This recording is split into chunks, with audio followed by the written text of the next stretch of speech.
गौरी पुत्र गजानन की जय, पार्वतीपति महादेव की जय। हरे कृष्ण। प्यारे स्नेहीजनों, आपको मेरा प्यार भरा राधे राधे। आज आषाढ़ मास का बुध प्रदोष व्रत है, दिनांक 3 जुलाई 2024। आज हम इस वीडियो में श्रवणपान करेंगे बुध प्रदोष व्रत कथा सुनने से पहले जल्दी से चैनल को सब्सक्राइब कर लीजिएगा और बेल आइकन को दबा लीजिएगा तथा ज़्यादा से ज़्यादा लोगों में शेयर कीजिएगा ताकि आपको अधिक से अधिक पुण्य की प्राप्ति हो। तो आइए भोलेनाथ और माता पार्वती का ध्यान करते हुए वीडियो को शुरू करते हैं। प्रदोष व्रत के दिन सूर्योदय से पहले उठकर स्नान आदि करें और साफ वस्त्र धारण करें। उसके बाद बेलपत्र, अक्षत, दीप, धूप, गंगा जल आदि से भगवान शिव का पूजन करें। इस व्रत में भोजन ग्रहण नहीं किया जाता है।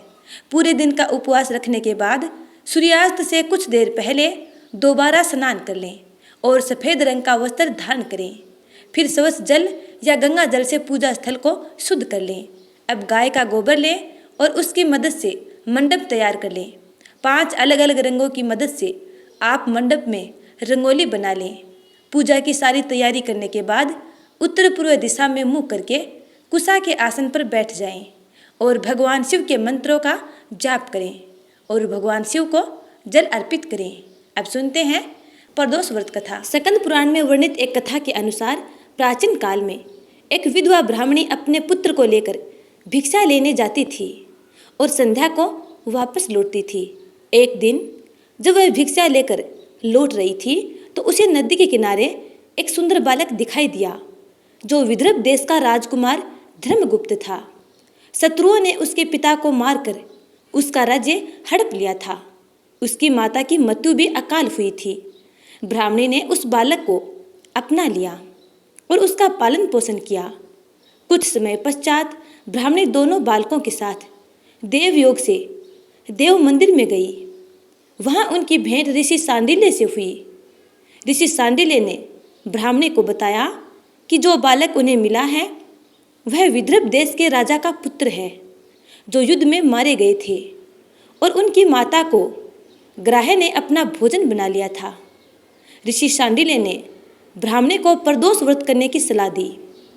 ऋषि आज्ञा से दोनों बालकों ने भी प्रदोष व्रत करना शुरू कर दिया। एक दिन दोनों बालक वन में घूम रहे थे, तभी उन्हें कुछ गंधर्व कन्याएं नजर आई। ब्राह्मण बालक तो घर लौट आया, किंतु राजकुमार धर्मगुप्त अंशुमती नाम की गंधर्व कन्या से बात करने लगा। गंधर्व कन्या और राजकुमार एक दूसरे पर मोहित हो गए। कन्या ने विवाह हेतु राजकुमार को अपने पिता से मिलवाने के लिए बुलाया। दूसरे दिन जब वह पुनः गंधर्व कन्या से मिलने आया तो गंधर्व कन्या के पिता ने बताया कि वह विदर्भ देश का राजकुमार है। भगवान शिव की आज्ञा से गंधर्व राज ने अपने पुत्री का विवाह राजकुमार धर्मगुप्त से करा दिया। इसके बाद राजकुमार धर्मगुप्त ने गंधर्व सेना की सहायता से विदर्भ देश पर पुनः आधिपत्य प्राप्त कर लिया। यह सब ब्राह्मणी और राजकुमार धर्मगुप्त के प्रदोष व्रत करने का फल था। स्कंद पुराण के अनुसार जो भक्त प्रदोष व्रत के दिन शिव पूजा के बाद एकाग्र होकर प्रदोष व्रत कथा सुनते हैं अथवा अन्य को सुनाते हैं उन्हें 100 जन्मों तक कभी दरिद्र नहीं होना पड़ता। तो प्रेम से बोलिए उमापति महादेव की जय। अब सुनते हैं अगली कथा। एक बार भगवान विष्णु और चंद्रदेव कैलाश पर्वत पर भगवान शिव के दर्शन करने गए। रास्ते में उनकी मुलाकात वृषभासुर नामक राक्षस से हुई। राक्षस ने उन पर आक्रमण कर दिया। भगवान विष्णु और चंद्रदेव ने उससे युद्ध किया, लेकिन राक्षस बहुत शक्तिशाली था। हारते हारते वे भगवान शिव की शरण में गए। भगवान शिव उस समय समाधि में थे। भगवान विष्णु और चंद्रदेव ने भगवान शिव की पूजा अर्चना शुरू कर दी। पूजा करते करते त्रयोदशी तिथि का प्रदोष काल हो गया। भगवान शिव समाधि से जागे और उन्होंने देखा कि भगवान विष्णु और चंद्रदेव उनकी पूजा कर रहे हैं। भगवान शिव प्रसन्न हुए और उन्होंने वृषभासुर का वध कर दिया। भगवान विष्णु और चंद्रदेव ने भगवान शिव से आशीर्वाद मांगा। भगवान शिव ने उन्हें वरदान दिया कि जो भी व्यक्ति प्रदोष व्रत करेगा उसे उनकी कृपा प्राप्त होगी। तो प्रेम से बोलिए जय भोलेनाथ। अब सुनते हैं अगली कथा। एक बार एक पुरुष था जिसका नया नया विवाह हुआ था। विवाह के मात्र 2 दिन बाद ही उसकी पत्नी मायके चली गई। कुछ दिन बाद वह पुरुष अपनी पत्नी को वापस लेने गया। इस दिन बुधवार था। बुधवार होने के चलते ससुराल पक्ष ने व्यक्ति को रोकने की कोशिश की।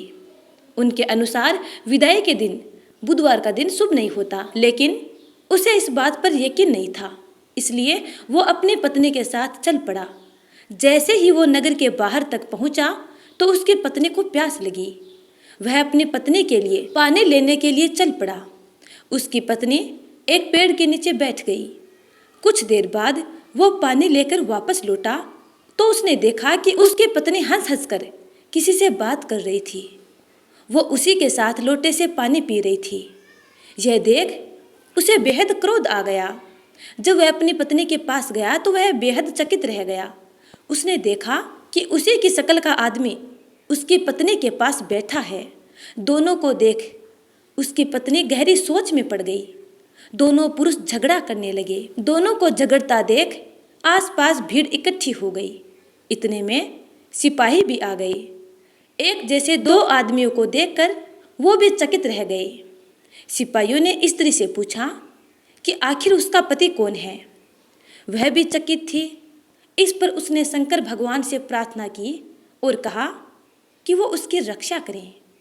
उसके पति ने कहा कि उनसे बड़ी भूल हुई है कि सास ससुर के मना करने के बाद भी वो अपनी पत्नी को बुधवार को विदा कर लाया। भविष्य में ऐसा कभी न होगा।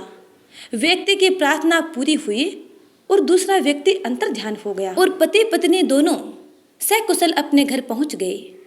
उस दिन के बाद दोनों ही विधि पूर्वक बुध त्रयोदशी प्रदोष का व्रत करने लगे। अतः बुध त्रयोदशी व्रत हर मनुष्य को करना चाहिए, क्योंकि इसे करने से व्यक्ति की मंगल कामनाएं पूरी होती है। जो व्यक्ति प्रदोष व्रत करता है वह संतोषी और सुखी रहता है। इस दिन गाय दान करने पर सुफल की प्राप्ति होती है। साथ ही इस दिन जो व्यक्ति व्रत करता है उसे हैवी वस्तुओं का इस्तेमाल जरूर करना चाहिए। अब सुनते हैं अगली कथा। एक समय माता पार्वती ने पूछा, हे महादेव, किस ज्ञान के बल से आपको संसार के लोग शिव कहकर पूजते हैं? मृग छाला ओढ़े, अंगों में शमशानों की विभूति लगाए, गले में सर्प और मुंडों की माला पहन रहे हो, इनमें तो कोई पवित्र नहीं, फिर आप किस ज्ञान से पवित्र हो? वह आप कृपा करके हमें समझाइए। श्री महादेव जी बोले, हे प्रिय, सुनो, गीता ज्ञान को हृदय में धारण करने से मैं पवित्र हूँ और उस ज्ञान से मुझे बाहर के कर्म व्यापते नहीं। तब पार्वती ने कहा, हे भगवान, जिस गीता ज्ञान की आप ऐसी स्तुति करते हैं उसके श्रवण करने से कोई कृतार्थ भी हुआ है क्या? तब महादेव जी ने कहा, इस ज्ञान को सुनकर बहुत जीव कृतार्थ हुए हैं और आगे भी होंगे। मैं तुझको एक पुरातन कथा कहता हूँ, ध्यान से सुनो। एक समय पाताल लोक में शेषनाग की सैया पर श्री नारायण जी नैन मूंद कर अपने आनंद में मगन थे। उस समय भगवान के चरण दबाती हुई श्री लक्ष्मी जी ने पूछा, हे प्रभो, निद्रा और आलस्य उन पुरुषों को व्यापता है जो जीव तामसी है, फिर आप तो तीनों गुणों से अतीत हो। आप जो नेत्र मूंद रहे हो यह मुझको बड़ा आश्चर्य है। श्री नारायण जी बोले, हे लक्ष्मी, मुझको निद्रा आलस्य नहीं व्यापता।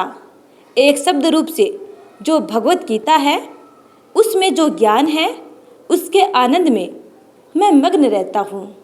जैसे 24 अवतार मेरे आकार रूप हैं, वैसे यह गीता शब्द रूप अवतार है।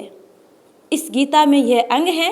5 अध्याय मेरा मुख है, 5 अध्याय मेरी भुजा है, 11वां अध्याय मेरा हृदय और मन है, 16वां अध्याय मेरा उदर है, 17वां अध्याय मेरी जंघा है, 18वां अध्याय मेरे चरण हैं।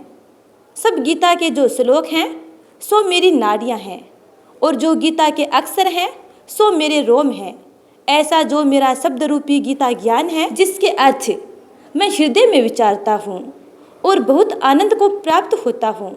श्री नारायण जी ने कहा, हे लक्ष्मी, गीता ज्ञान को सुनकर बहुत जीव कृतार्थ हुए हैं, सो तू ध्यान से सुन। शूद्रवर्ण एक प्राणी था जो चांडालों के कर्म करता था और तेल लवण का व्यापार किया करता था। उसने एक बकरी पाली। एक दिन वह बकरी चराने को वन में गया और वृक्षों के पत्ते तोड़ने लगा। वहां सर्प ने उसे डस लिया, जिससे तत्काल उसके प्राण निकल गए। मरकर उसने बहुत नरक भोगे। फिर बैल का जन्म पाया। उस बैल को भिक्षुक ने मोल ले लिया। वह भिक्षुक उस पर चढ़कर सारा दिन मांगता फिरे। जो कुछ भिक्षा मांग कर लावे वह कुटुंब के साथ मिलकर खावे। वह बैल सारी रात द्वार पर बंधा रहे, उसके खाने पीने की भी खबर न लेवे। कुछ थोड़ा सा भूसा उसके आगे डाल देवे। जब दिन चढ़े फिर बैल पर चढ़कर मांगता फिरे। कई दिन गुजरे तो वह बैल भूख का मारा गिर पड़ा, पर उसके प्राण नहीं छूटे। वह नगर के लोगों को देखा करे, कोई तीर्थ का फल दे, कोई व्रत का फल दे, पर उस बैल के प्राण छूटे नहीं। एक दिन गणिका आई। उसने मनुष्यों से पूछा, यह भीड़ कैसी है? तो उन्होंने कहा, इसके प्राण जाते नहीं। अनेक पुण्यों का फल दे रहे हैं तो भी इसकी मुक्ति नहीं होती। तब गणिका ने कहा, मैंने जो किया है उसका फल इस बैल के निमित्त दिया। इतना कहते ही बैल की मुक्ति हुई। तब बैल ने एक ब्राह्मण के घर में जन्म लिया। पिता ने इसका नाम सुशर्मा रखा। जब वह बड़ा हुआ तो पिता ने इसको बढ़ाया। तब उसको पिछले जन्म की सुध रही थी। इसने एक दिन मन में विचार किया, जिस गणिका ने मुझे बैल की योनि से छुड़ाया था उसका दर्शन करूं। विप्र चलता चलता गणिका के घर गया और कहा, तू मुझे पहचानती है? गणिका ने कहा, मैं नहीं पहचानती, तू कौन है? मेरी तेरी क्या पहचान है? तू विप्र है और मैं वेश्या। तब विप्र ने कहा, मैं वही बैल हूँ जिसको तुमने अपना पुण्य दिया था। तब मैं बैल की योनि से छूटा था। अब मैंने विप्र के घर में जन्म लिया है। तू अपना वह पुण्य बता। गणिका ने कहा, मैंने अपने जाने कोई पुण्य नहीं किया, पर मेरे घर एक तोता है, वह कुछ पढ़ता है, मैं उसके वाक्य सुनती हूँ। उस पुण्य का फल मैंने तेरे निमित्त दिया था। तब विप्र ने तोते से पूछा कि तू सवेरे क्या पढ़ता है? तोते ने कहा, मैं पिछले जन्म में विप्र का पुत्र था।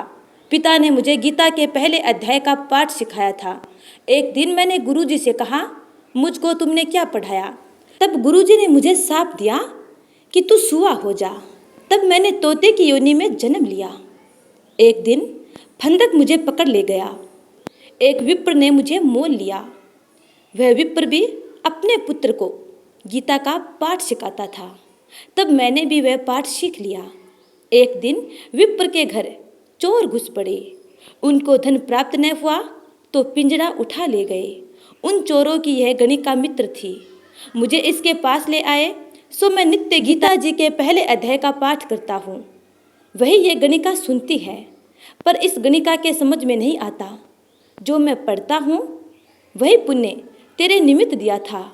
सो हे लक्ष्मी, गणिका ने भी भले काम ग्रहण किए, नित्य प्रति स्नान किया और गीता के पहले अध्याय का पाठ किया। इससे उसकी मुक्ति हुई। श्री नारायण ने कहा, लक्ष्मी, जो कोई अनजान कर भी गीता का पाठ करे या श्रवण पान करे उसे भी मुक्ति प्राप्त होगी, अर्थात वैकुंठ लोक की प्राप्ति होगी। तो प्रेम से बोलिए, जय श्री हरि विष्णु, हर हर महादेव। तो प्यारे स्नेहितजनों, ये थी बुध प्रदोष व्रत कथा। उम्मीद करती हूँ कि आपको ये कथा अच्छी लगी है। यदि अच्छी लगी है तो लाइक कमेंट कर देना और अगली कथा का इंतजार करना। तब तक के लिए जय श्री राधे।